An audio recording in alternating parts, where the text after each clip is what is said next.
Okay, we will call this regular council meeting for September 25th to order. It's 3 p.m. and I'll ask Councillor Harrison to please read the land acknowledgement.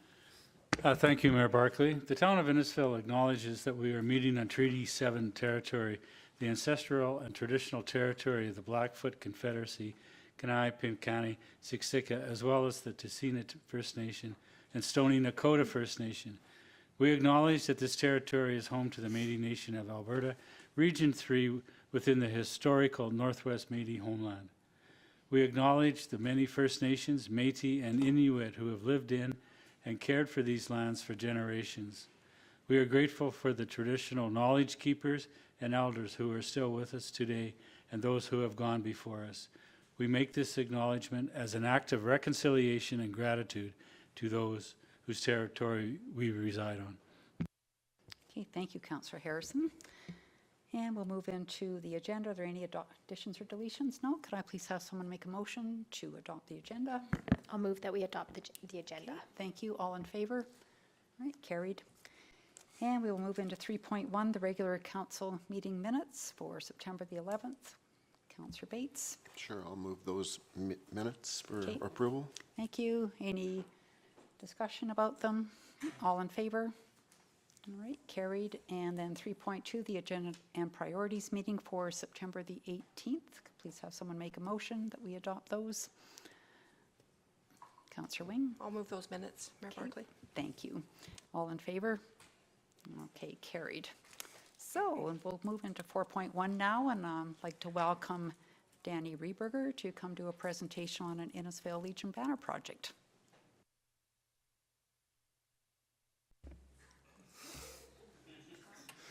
Still got it. Good afternoon, Mayor and Council and Directors. Todd. So this banner project is something the Legion has been wanting to do for a few years. We first heard of it in Drumheller probably 10 years ago. They were doing this type of project, and Didsbury has them. Invermere, there's quite a few communities around have done them. So there's a representation of what we'd propose they would look like. And they'd be, we can do the next slide. So there's a different, yeah, there should be, yeah. So we're hoping to get a few up this year and then build on it as time goes on. I went out this morning and counted the poles because I did it a few years ago and I couldn't remember the number, but Wendy was having breakfast and she said it looked like I was walking around with a clipboard. She thought I was going to rob a bank or something. I was drawing and making notes in front of the bank. And so anyways, there's 28 poles in total. 23 are on Main Street and 5 are on the side streets. And 3 of those currently don't have banners on them, but they could have. So that would be our maximum number of banners would be 56. So the Legion would propose to do all the administration, orders, payments. We're going to try and keep the cost down to under $100, and hopefully the banners can be used more than 1 year. So we would just charge a small fee to put them up in the following years. So we would hope what we're asking from the town is to help with this promotion and remove and install the banners each year. We can go to the next slide. So the sponsorship would work. So if a business wanted to sponsor one, that would be fine, but we don't propose to have any Legion logo or town logo or any business logo. We want this to be strictly about the veterans. So we would be fine, whoever wants to sponsor them, we would take any, but we just don't, it's not going to be an advertising venue. If somebody, and there are veterans around that there is no photos of. We would use a poppy on those banners and just have the names. And so as we would like to start near the cenotaph and work our way west as we build the project out. So possibly this year there'd only be a few by the cenotaph, but as time goes on, we'd like to fill the whole of Main Street and those couple on the side streets. The next one. Yeah, and hopefully the banners can be reused, and whatever, we'll round off the costs, and then the excess funds will go to the Poppy Fund. And I assume most of you know the Poppy Fund, those funds can only be used for veterans. They can't go to branch operations. They can't go to anything other than helping veterans. So that would be we've used money out of there to, I shouldn't say only veterans, so we've used money out of there to refurbish the cenotaph. So it's to do with remembrance and veterans is what it's good for. And the time frame, so we'd like to get going on this if you guys are in favor. We'll design the banners and hopefully we'll have them by some here by the late October. So the remembrance period for the Legion is the last Friday in October. So that would be our target, to have them up right around that time. And then the banners could stay up until the Christmas decorations, which is the middle of November, I assume. And I think the only other ask I would have is if Director Kennedy would have a banner that's not being displayed that we could use just to make sure we get the sizing. It's easy enough to measure them, but it's also, have a prototype is a lot easier. And that's all I got for you, so I'm open to any and all questions. Okay, well, thank you, Danny. It looks absolutely wonderful. And anybody have any comments?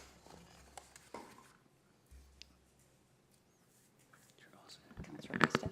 Yeah, I think it looks great. And hopefully, is your goal to have all of them full this year, like the 53? Oh, that would be sweet, but I don't think. Yeah. Well, maybe Johnny's going to do a great article for you. That's true. And he'll quote you properly. But no, I think it's great. I think it really enhances our community, the look, and it'll look great with your wall that you guys have done the work on. So I'm in favor. So we have, tomorrow night is one of our 4 general meetings we have at the Legion every year, and we'll be doing the same presentation to the general membership of the Legion to let them know what, assuming we get some approval today, we'll be taking this to the membership tomorrow. Councillor Wing? Thank you, Mayor Barkley. Yeah, just a comment, it was Remembrance Day last year when the Poppy mural presentation was made to the group that had collected at the Legion. So you think about the impact on that corner and now this, and it's like, yeah, congratulations, you guys are doing a great job, and I think that you will see Legions from across the province come to Innisfil to visit and see. So the impact will reach beyond our town. So congratulations. And I will support this as well. Yeah, I would, driving down 49th Avenue towards the Legion now with those murals in the Coffee Cottage murals in the background it's a nice vista. So. Councillor Bates? Yeah, I'm certainly in favor, and I think the concept is great. They look great. The up-down with the Christmas minimizes the number of changes. I guess we should do the question, though, to Min. Do you have any concerns about one more install and removal of banners per year? Mayor Barkley, Councillor Bates' question onto the delegation as well. So there has been engagement with Mr. Rieberger on through to the Director of Operations. And yeah, the staff are able to support, be able to find the time to support this program. Thank you. Okay, well, while you're here, ask somebody now to make a motion that we support the Legion Poppy project. Mayor Barkley, I would make that motion. Okay, all in favor? Okay, carried. Great, thank you very much. You're welcome. Thank you for coming. Appreciate all the work you do.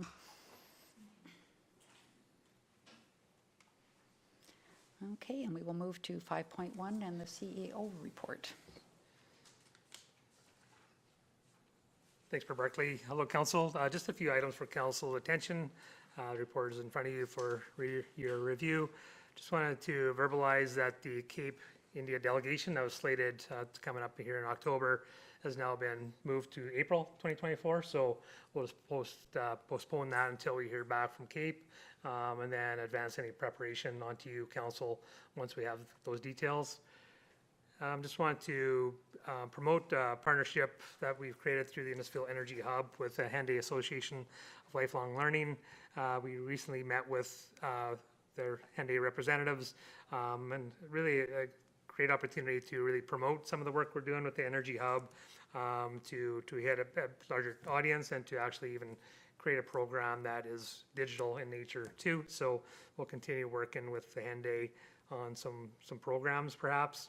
The next community conversation is slated for October 12th from 6 till 7:30 at the LLC, and it's in cooperation with ATCO, Fortis, and Utilities Consumer Advocates, who we all know through the work of the development of the Energy Hub. And the conversation will be understanding your utility bill. So all three groups will be in attendance to have direct communication with those in attendance, and then likely with those that can listen online. Just a note that the third Lunch and Learn was held, and I think there's over 40 in attendance. So Lunch and Learns are really working out well for engagement with our employees. With that, also had a really, mandatory, but really strong attendance at the respectful, I don't know if that's respectful, but it's, but there was respectful workplace training here a couple weeks ago. I just want to let Council know that the Remuneration Committee has met once and really well on their way with one engagement. It's a really solid group of delegates you have appointed for the review, likely to have the work recommendations developed onto you towards the end of October into early November. Yeah, and just the rest for your review. So if there's any questions, Council. All right, thank you. Any questions to CEO Becker? If not, I please have someone make a motion that we accept his report as presented. Mayor Barkley, I'll make that motion. Okay, thank you, Councillor Dunham. All in favor? Okay, carried. And then we will move on to 5.2, Council Action Control.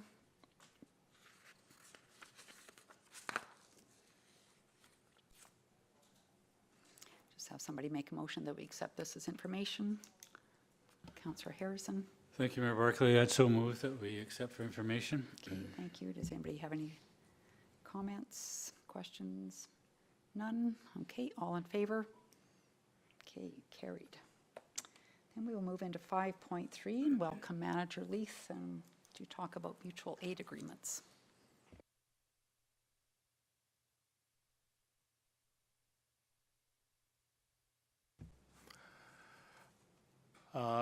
So bringing this forward to Council, the Town of Innisfil mutual aid agreement with Sylvan Lake dated back to 2012, with no agreements in place for Olds and Penhole fire departments. The benefits of mutual aid agreements, not limited to, provide terms under which departments can provide resources, facilities, equipment and personnel to support emergency incidents, combining, sharing training facilities and training resources, reduction in the need for specialist equipment such as aerial appliances, rescue boats, high volume pumping units, rehab, air support and command units which are used at those larger incident types. Greater liability and coordination with other agencies, and mechanisms for reimbursement, if any, were to be required when these asset sharing incidents take place. This agreement supports and aligns with our regional emergency management agreements, and also the strategic plan for safer community.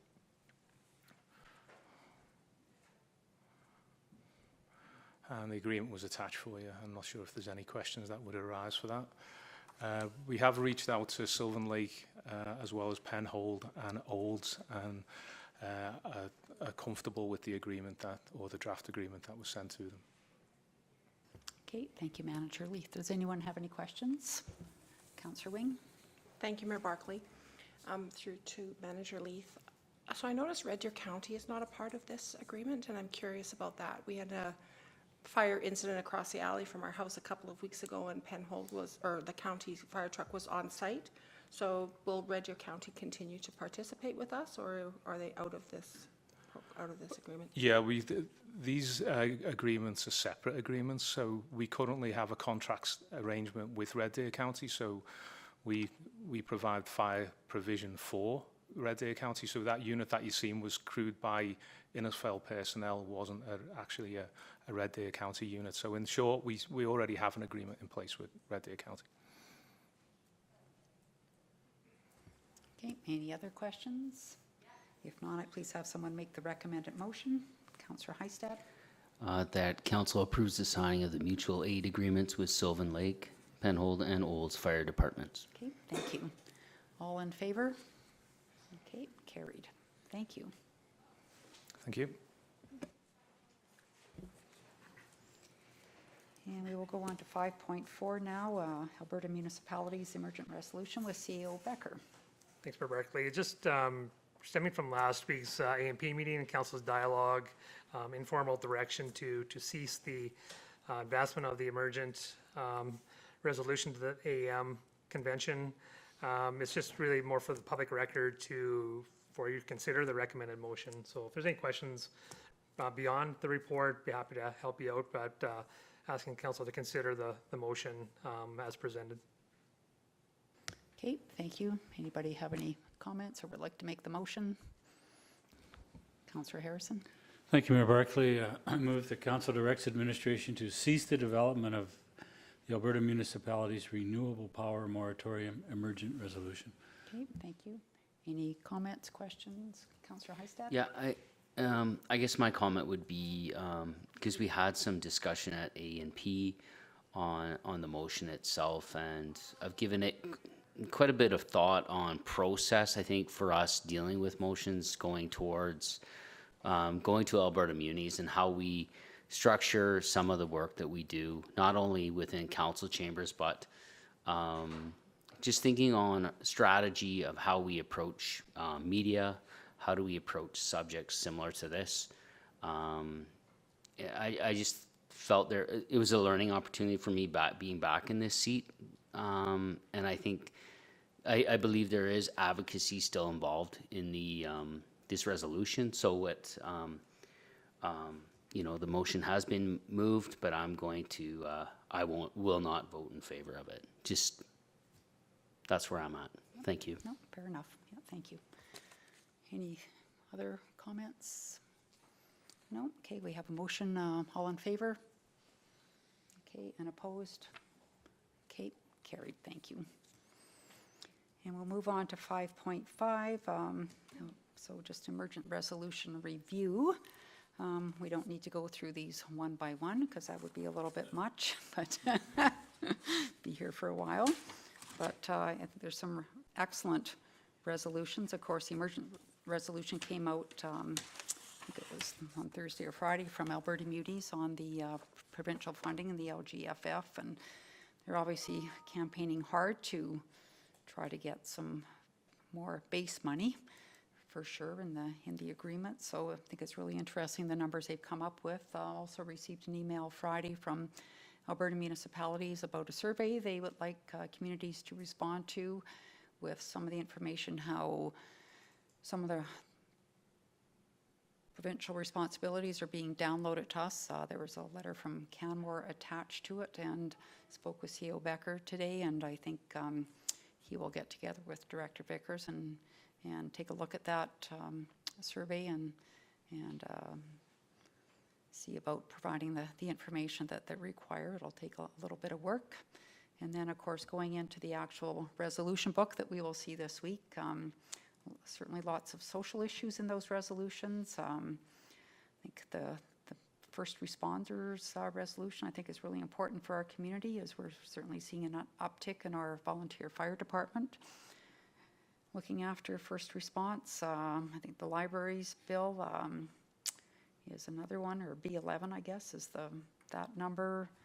There's also the school that should go to the province to pay for preparation of school sites, etc.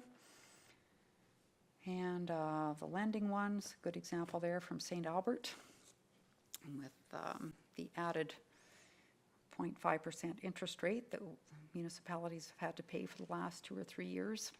And then I think the Wood Buffalo around procurement, that I know Wood Buffalo has social procurement policy, and they're probably finding some barriers to being able to do that the way they want, and so there's discussion around that one, around the Northwest Trade Agreement, and I don't know how Alberta opts out of that or not, but obviously trying to open the door so there's more local purchasing that takes place from municipalities. So those are the ones that kind of popped out to me when I went through all these, but anybody else have any comments? Or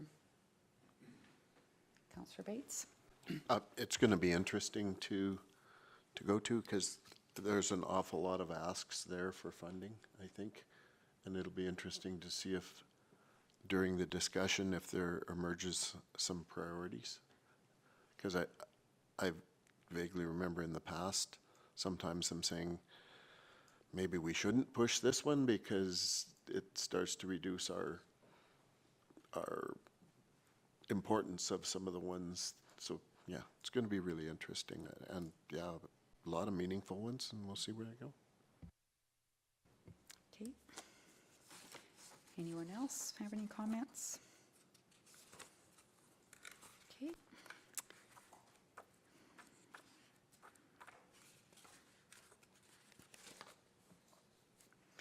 So I think we'll just have a motion that we accept these as information then, and I'll move that we accept them for Okay. information. thank you, and Councillor Bates. look forward to seeing them all in the next couple of days. Yeah, for sure. Okay, all in favor? All right, carried, thanks. And we'll move into 6.1 with Director Vickers and vehicle for hire bylaw. Yes, thank you, Mayor Barkley. Okay, so at the June 5th, 2023 Agenda and Priorities meeting, administration had brought forward a report asking for direction for an updated taxi bylaw. Council at that time discussed the options and provided feedback to administration to amend the taxi bylaw to remove some of the red tape and restrictions, but continue to be a comprehensive bylaw. So the draft bylaw has been amended to be called a vehicle for hire bylaw rather than a taxi bylaw. And the reason that we did that is there are other provisions in there outside of taxi services, the main one being provisions for both a vehicle for hire as well as a designated driver service. So a designated driver service means a business where a designated driver transports members of the public, so their customers, in their customer's own motor vehicle from any place in town to another place in town in return for compensation. In addition to a designated driver license, the requirements for a designated driver are. So a few things that they must secure the motor vehicle owner's consent to operate their motor vehicle, ensure that the number of vehicles to be transported in the motor vehicle does not exceed the number of available seat belts, ensure operation of the motor vehicle as a designated driver service will comply with the all applicable safety and traffic laws, and enter into a written agreement with the owner respecting the fee to be charged for the designated driver service. So where this will come into play is you've had a night out and you're no longer able to drive home, and the place you're at has this service. So what you'll do is you'll talk to them, you'll hire them, they will drive you and your party home. Someone will follow them in their car to pick the driver up and to take them home. That way you get home and so does your car, and it happens safely. So some of the other provisions is the designated driver must ensure that the owner and passengers enters the vehicle at the same time and location. So this isn't, the designated driver portion is not a drop-off pickup to multiple places. It's one-to-one. So they must ensure they all enter at the same time, as well as they must ensure they exit the motor vehicle at the same time as well. And they are not allowed to make any stops throughout the trip. It is straight to the home, because they are driving in someone else's car. So. And then upon the request of a peace officer or bylaw enforcement officer, the designated driver must provide they must provide proof of their own insurance, of the insurance of the car that they're driving. So before they get hired, they do need to make sure that the car they're driving has adequate insurance for them to be on the highway.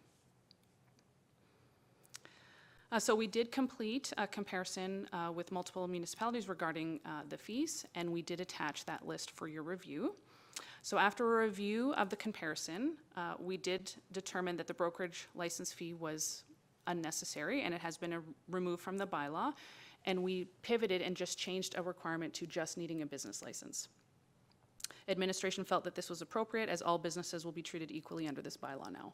So in the past, a company would have to get a brokerage account, which is like a business license, to be able to have a brokerage operations within the town. So we have pulled that out. Now they just must apply for a business license. So in that way, the business license will apply properly against all businesses across the town and not differently just for taxi brokerage operations. So a business license will only be required for a taxi company, a transportation network, so that's Uber or Lyft, a designated driver business, a limousine business, or an independent driver owner. So this is one person, it's their car, they're one employee, they're just picking up and dropping off as they see fit. They're operating like a taxi, but they're just an independent person. Licenses are still required for each of the drivers for the individuals driving above. So a vehicle for hire license or designated driver license will be issued annually to ensure the drivers and their vehicles comply with their community safety needs. So we did increase that cost from 45 up to 50 just to make it a clean number. So some of these are the items that we require prior to us issuing a license to a driver themselves. So this is after the business license has been issued for them to operate in town. Now they just need to get their drivers.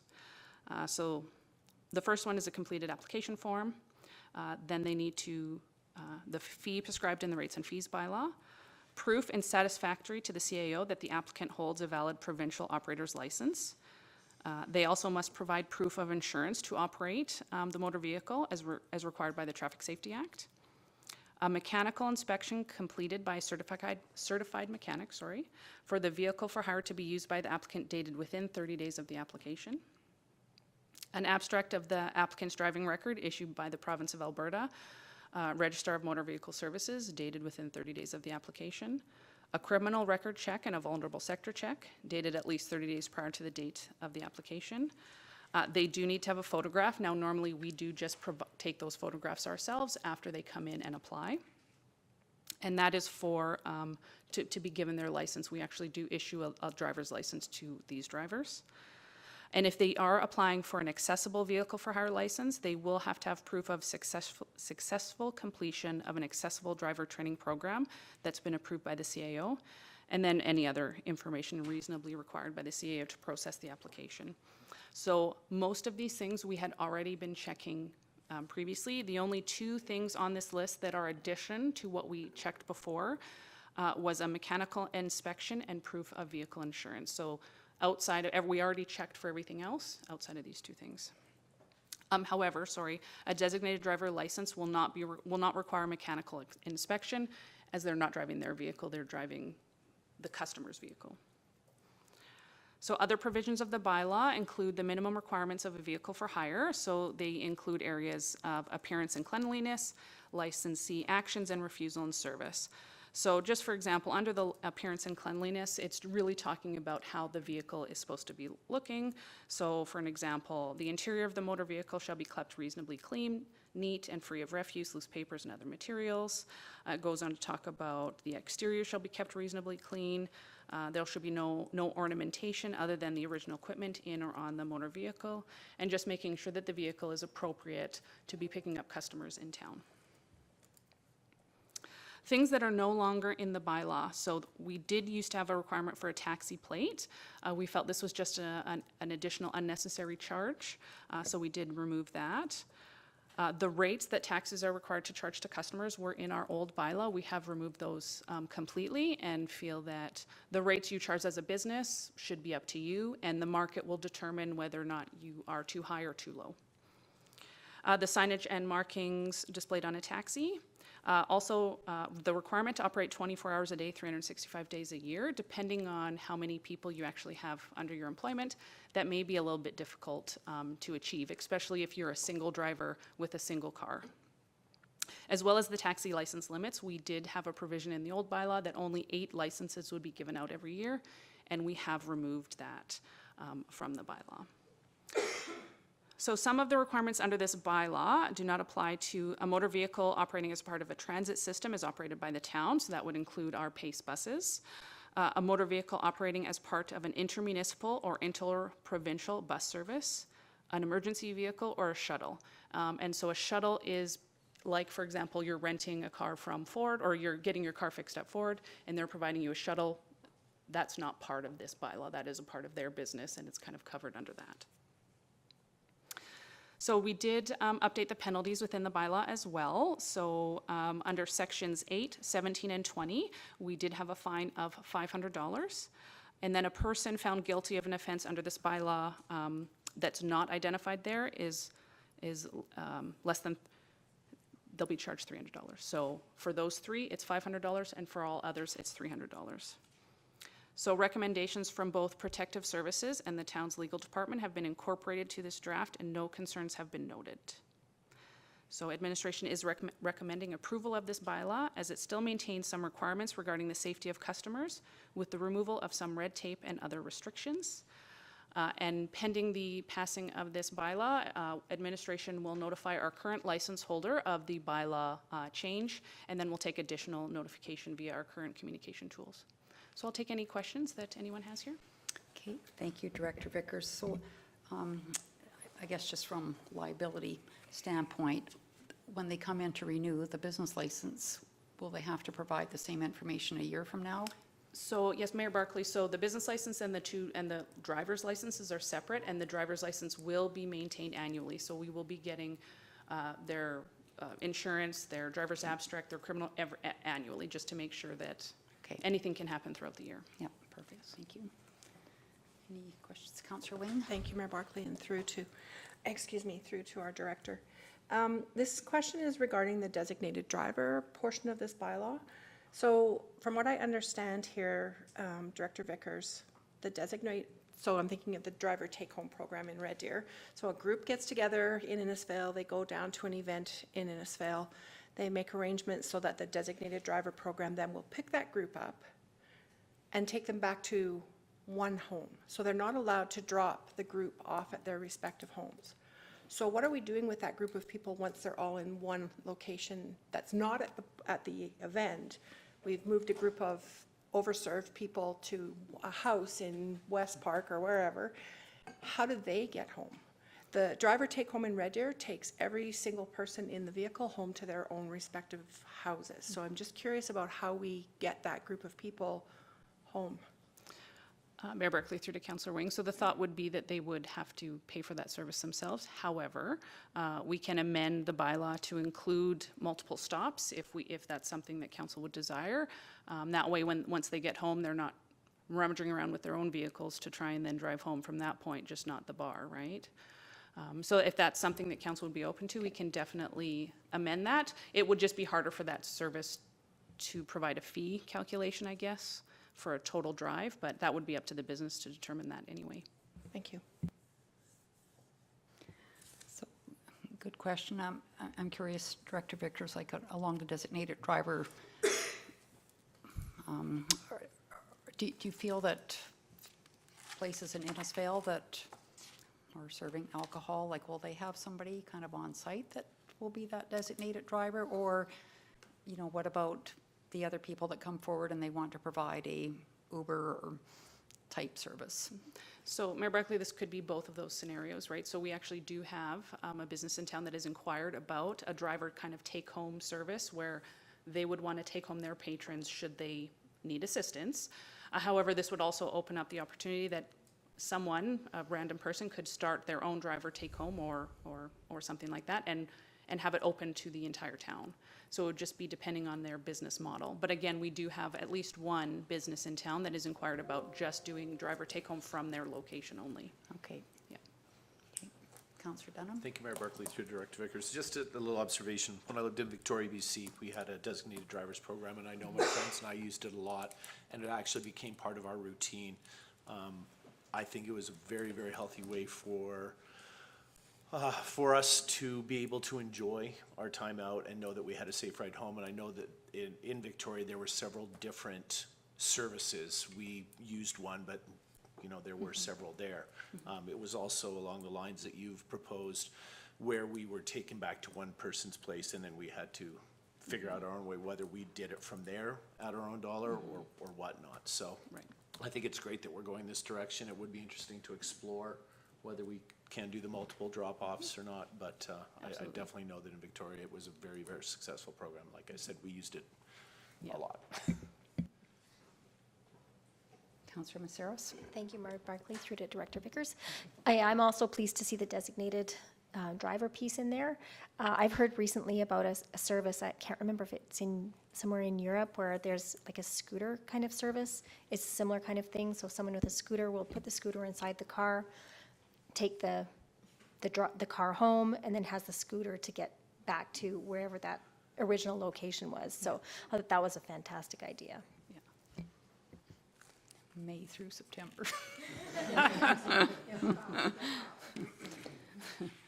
So do you feel that we want to amend this bylaw to include multiple drops, or like as Councillor Dunham said, leave it as is, and then the people would be able to find a service from there and pay to get home? Mayor Barkley, that's kind of up to you. We Yeah. did see some policies that had kind of both. The majority were a single location, which is why we opted to that, under no real preference.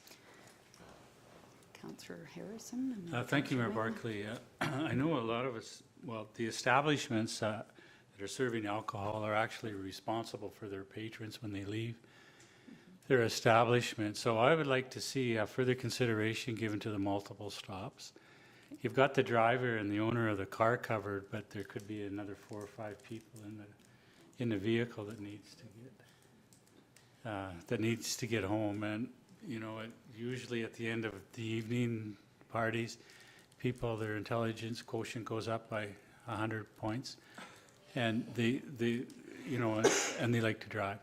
So I would really like to see a little more on the multiple drops, because I think if you go back in, these businesses are responsible for every patron that leaves that, either to get them a ride or to supply a hotel room. So, and I think that goes right back to AGLC. So that would be my recommendation to further investigation. Thank you. Councillor Wayne? Thank you, Mayor Barkley. Yes, I would like to see us consider the multiple stops on the return home.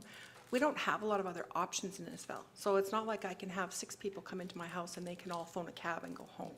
This is their, really and truly at this point in time, their one and only way to get home. And if it's 30 below outside, whatever it might be, I think I would like to see this bylaw be amended to give the designated driver company the flexibility of what model they might use. Councillor Bates? Yes, I tend to agree. I hadn't thought about it until Councillor Ring brought it up, and would ask the question, is there any downside to extending it? Mayor Barkley, through to Councillor Bates, like I said, the only downside would be the business design for the person doing it and how they manage the calculation. Maybe it'll be worded that the owner of the vehicle obviously must be dropped off last, and all other parties, they're the ones who are expected to make payment and deal with it afterwards. Should have Yeah. figured it. Thank you. No, I'm in favor of that change. Councillor Maceros? Thank you, Mayor Barkley. Through to Director Vickers, it's kind of a different way of asking Councillor Bates' question.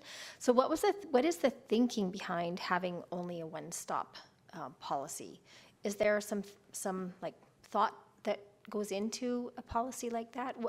Why do so many municipalities have that particular policy? Sure, Mayor Barkley, through to Councillor Maceros. So likely it's just to ease for the business owner. Now, they're not having to fight with the resident or the customer because they don't want to do multiple stops. They only want to do one stop, so that way I think the policy is just set a certain way. Again, it would still be up to the patron or the business owner to decide if they wanted to do one stop or multiple stops, even if we change the bylaw. I'm in favor also of expanding it to multiple stops. Yeah, and the designated driver can decide what they want to do. Absolutely. Not everybody's going to necessarily live in Innisfil. So it could be a long ways between the stops, but that's up to the DD to decide that. So do you want to bring back to us, or do you just want us to make an amendment can we just make an amendment today, or should we bring it back, CAO? It's really up to council if they want to see the wording or leave it to administration to make that adjustment and approve the bylaws as is. I think we can just make an amendment. And so I will have someone give first reading with the amendment, if that's what we want to do.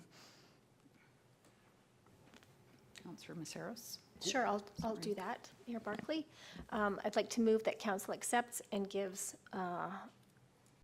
1714-2023 vehicle for hire bylaw first reading with the amendment. Do you want to just please define the amendment? I think just to include multiple stops for the designated driver. With the amendment to include multiple stops for the designated driver. Perfect, thank you. Any further discussion on that? All in favor? Okay, carried, and then we'll move to second reading, please.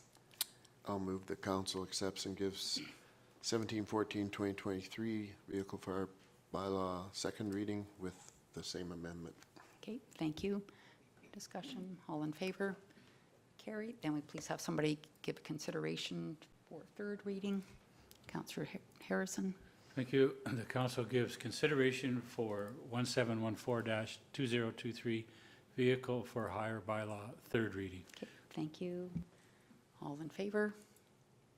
Okay, carried. And then we'll do third and final, please. Councillor Wing. Thank you, Mayor Barkley. I would move then that council accept and give number 1714-2023 vehicle for hire bylaw third and final reading on the amended bylaw. All right, thank you. Last chance for any discussion. All in favor? Okay, unanimous. Thank you. Thank you, Director Vickers, for all your work on that. Thank you. And we will move into 6.2 with the rates and fees bylaw amendment with Director Vickers. Yes, thank you, Mayor Barkley. So the rates and fees bylaw is simply before you to have amendments with the aforementioned vehicle for hire bylaw added in. So we do need to add in the fees for the license for a vehicle for hire, the license for a designated driver, as well as the replacement license. So if there's any questions, I'll answer. If not, I'd like council to pass it. Okay. All right, thank you. So we will move into first reading for this bylaw, please. Councillor Bates. Sure, I'll move the council accepts and gives 1715-2023 to amend the rates and fees bylaw first reading to the rates and fees shown here. All right, thank you. Any discussion? We're good with everything? All in favor? All right, carried. Second reading, please. Councillor Hystad. That council accepts and gives number 1715-2023 to amend the rates and fees bylaw second reading. Okay, thank you. All in favor? Carried. And we'll move to consideration for third. Councillor Dunham. Mayor Barkley, I move the council gives consideration for 1715-2023 to amend the rates and fees bylaw third reading. Perfect, thank you. All in favor? Okay, unanimous, and we'll move to third and final, please. Councillor Maceros. Thank you, Mayor Barkley. I move that council accepts and gives 1715-2023 to amend the rates and fees bylaw third and final reading. Perfect, thank you. All in favor? Okay, carried. And we will now move on to 6.3 with the contract for assessment services. Yes, thank you. Okay. So the town's municipal assessor has been Wild Rose Assessment Services since 1995. The most recent contract was a 5-year contract with a 3-year extension that is set to expire in 2023. In compliance in the town's of Innisfil's procurement policy, a request for proposal was posted on APC, which closed on September 20th. The proposal was for a 5-year contract with a 5-year option to extend. Assessment services required over the 5-year term are included but not limited to the following. So I won't read through the entire list, but I'll just read through a few. Primarily, they are to prepare assessments in accordance with the Municipal Government Act and its attendant regulations, and adhere to any other policies or guidelines as issued from time to time from the provincial government.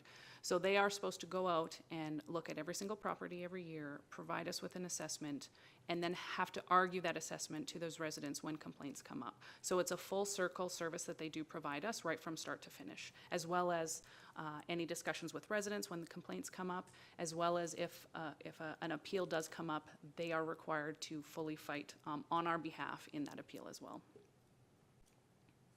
So the criteria that we included in the RFP to each vendor, so vendor qualifications we put at 25%, past performance references and vendor reliability were 30%, and fees were 45%.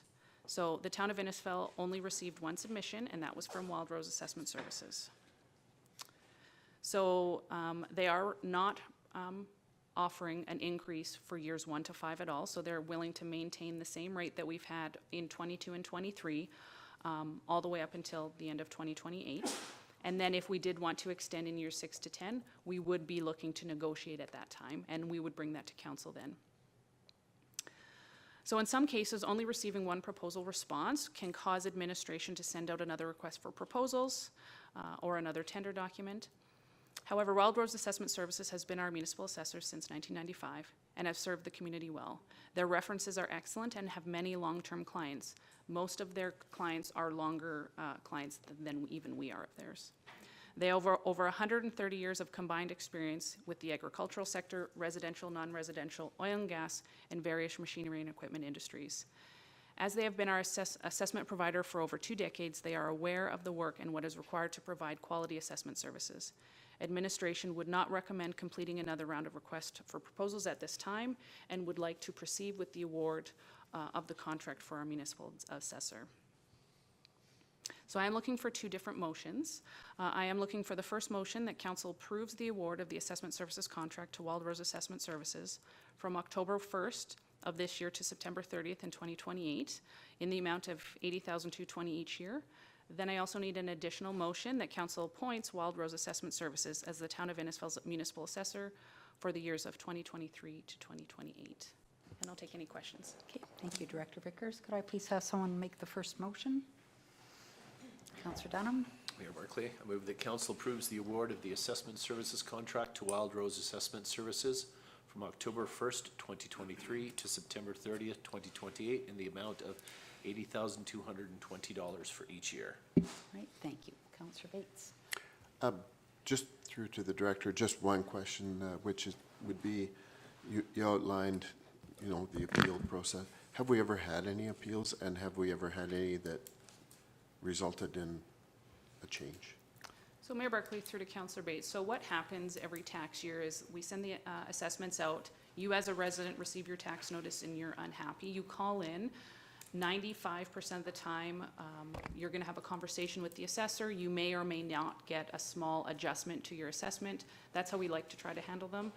We have had, I think, one a few years ago where it actually did go through the appeal process, which they did lose. So it has been known to happen, but we try not to get it there. Sometimes we make a little bit of concessions just to keep everyone kind of happy, but that is between the resident and the assessor at that time.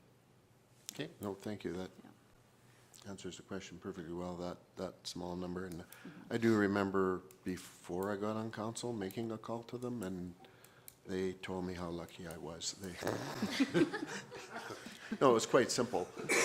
They had a formula where they were saying that they were trying to reach a percentage of the assessed value, and they asked if I would sell the house for that value. And I said, no, I don't really want to. And they said, well, then I guess we've assessed it right. Thank you. Thank you. And we always tell you how lucky you are too, right? Councillor Heistad? Yeah, I know we've been working with Wild Rose for quite some time.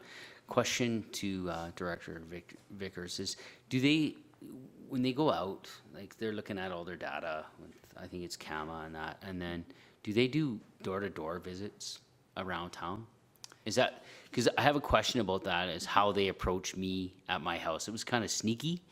And I was kind of curious, reading this, is how their approach is. Like I was like, okay, yeah. Do you have a developed basement? And it was like, yeah. And then I'm like, okay, well, I guess he's trying to catch me.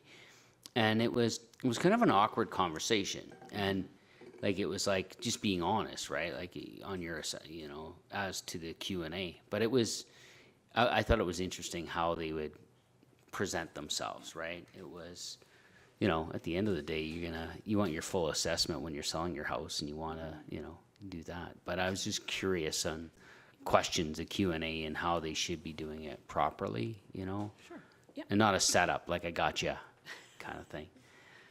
Mayor Barkley through to Councillor Hystad. So they are supposed to take the old assessment information, they take all of our building permits, any development permits that we had throughout the year, they use that in their assessment, but they do door-to-doors. They start now and they start walking the streets.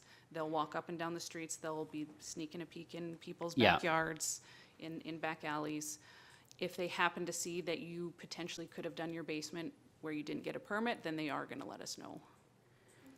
Yeah, I think that's my question, is that process, the Q&A process, and how it's done. Like, yeah, nothing, like, they've been doing a good job forever, as far as I'm concerned. I'm just Normally, they curious. let us know when they're going to be around town, Yeah. just in case we get any phone calls of some people walking into, you know, peeking into back alleys or Yeah. behind their fence, It's right? kind of awkward. Which they do.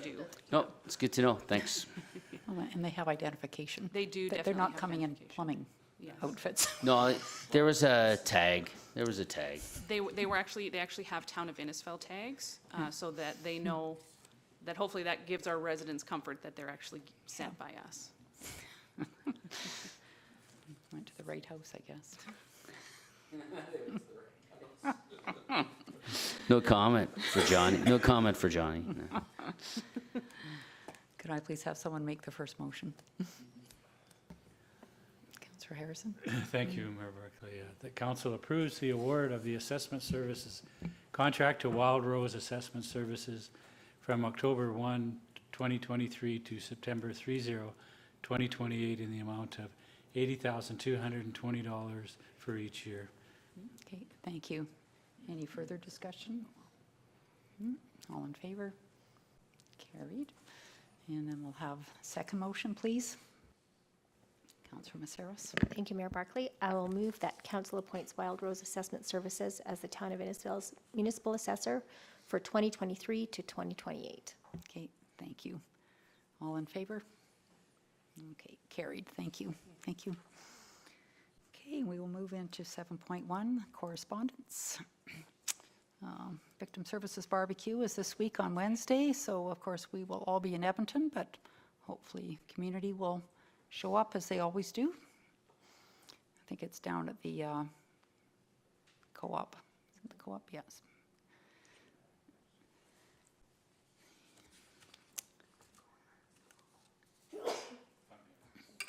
Oh yeah, Councillor Harrison will be here, maybe. Okay, could I please have someone make a motion that we accept the correspondence as information? Mayor Barkley, I'll make that motion. Okay, thank you. All in favor? Okay, carried, thanks. And we'll move into council reports, and we'll begin with Councillor Hystad. Thanks. This past week I had Age Friendly. I did swing by the fire hall. I think it was Saturday. They were doing a bit of an open house there. And we just got an email as to the anti-violence walk. I believe it's on Sunday, upcoming Sunday. So I'll be stopping by there. And looking forward to Alberta Munis this week. Thank you. Great, thank you. And Councillor Maceros? Thank you, Mayor Barkley. Quiet on the council front. I did go to the art show on Friday night. That was excellent. I'm looking forward to Alberta Munis this year as well. Thank you. I mean this week. Okay, thank you.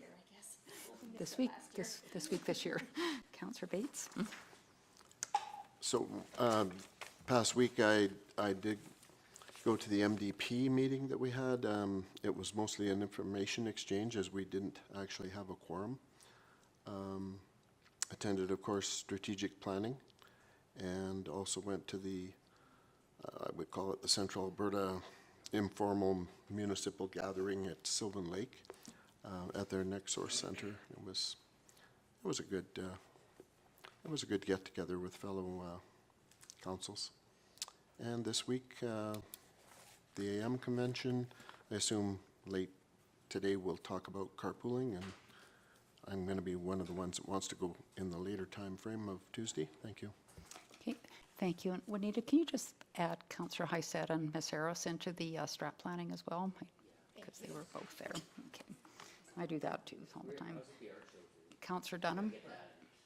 Thank you, Mayor Barkley. I was away for a couple of weeks, so I did miss a few things. I haven't had an opportunity to catch up and read the minutes from the last two meetings. I did miss the strategic planning, but I look forward to catching up on what happened at that. I was able to attend the art show from the Innisfail Art Club on Friday, which was wonderful. I will be attending the AB Munis Wednesday through Friday, as well as I'm going to be in Red Deer on Saturday at the CIBC Cancer Walk, and then Sunday we'll be at our event here in town for the domestic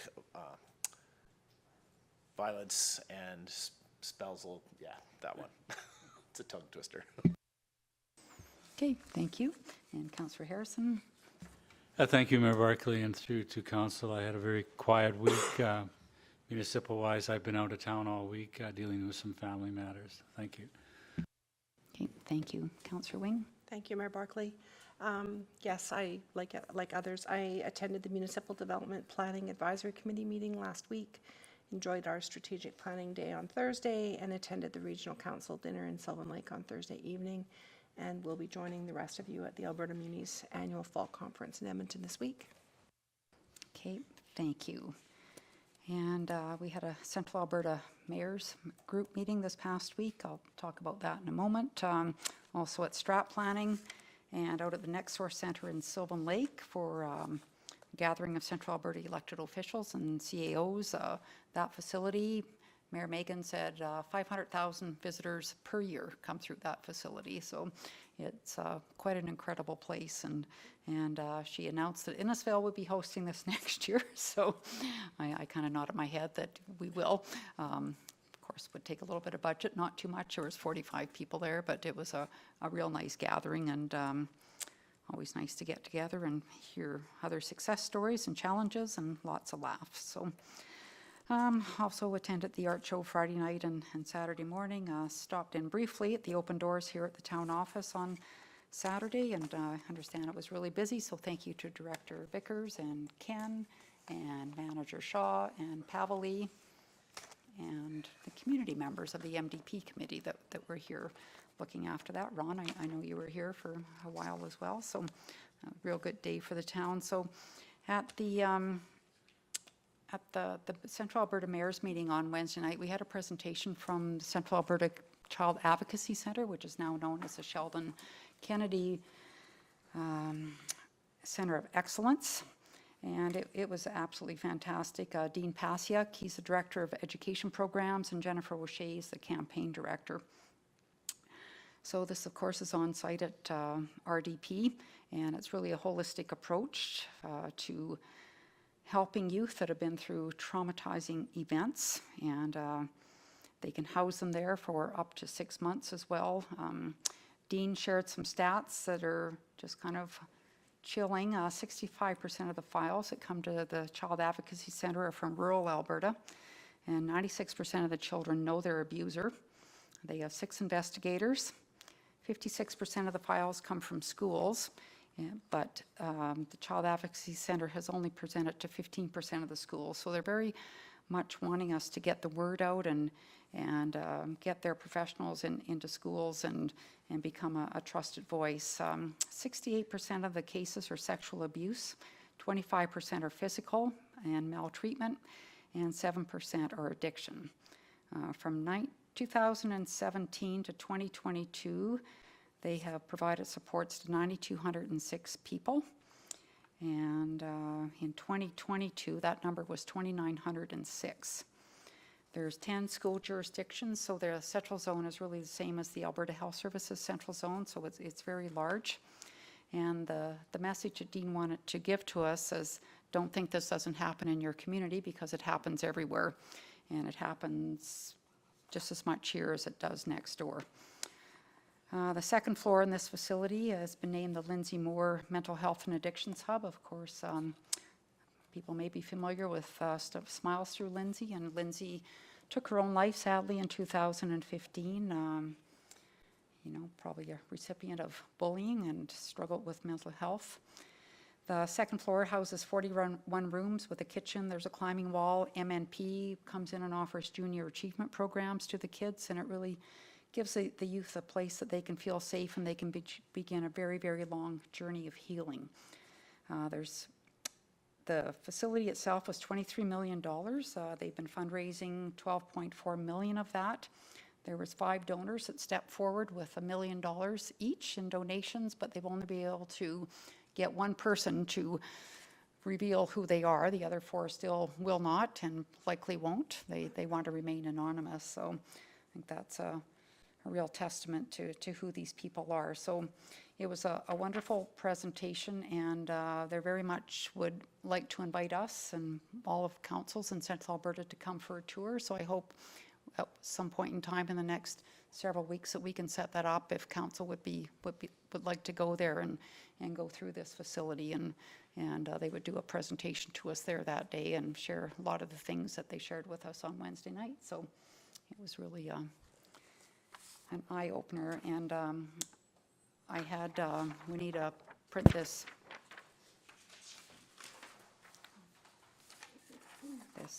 diagram off just to show the services that they provide to the kids. So it's really one of a kind, state-of-an-art facility here in Central Alberta, well, in all of Alberta for that matter. So hopefully we will see good things to come out of that. It houses Alberta Health Services, mental and medical health, children and family services, RCMP, sexual assault center, other advocates. There's also on the second floor a room with a CCTV court camera, so the kids do not have to go to court. So they no longer have to tell their story 7 times. They can tell it once, and that's inside a safe place at this facility. And they bring in dogs and all sorts of things for therapy. So it was pretty cool to listen to the story behind this. So that is all I have, and we will move into open mic. If anybody would like to come forward and say anything? If not, we're fine. No? Yes. Please come to the microphone because we are recording.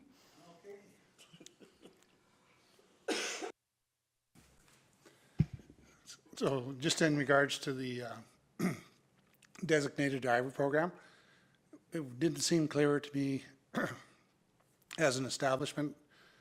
Does every driver need a license, or is just this establishment need a license?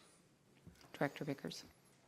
Mayor Barkley, and through to the delegation, every driver would need to go through and have this process completed to have a license. So Okay. you would have to signify how many drivers you are going to have for your business, and they would have to come in and get licenses. Okay. And my second question is, are all the paving projects in town done this year? No.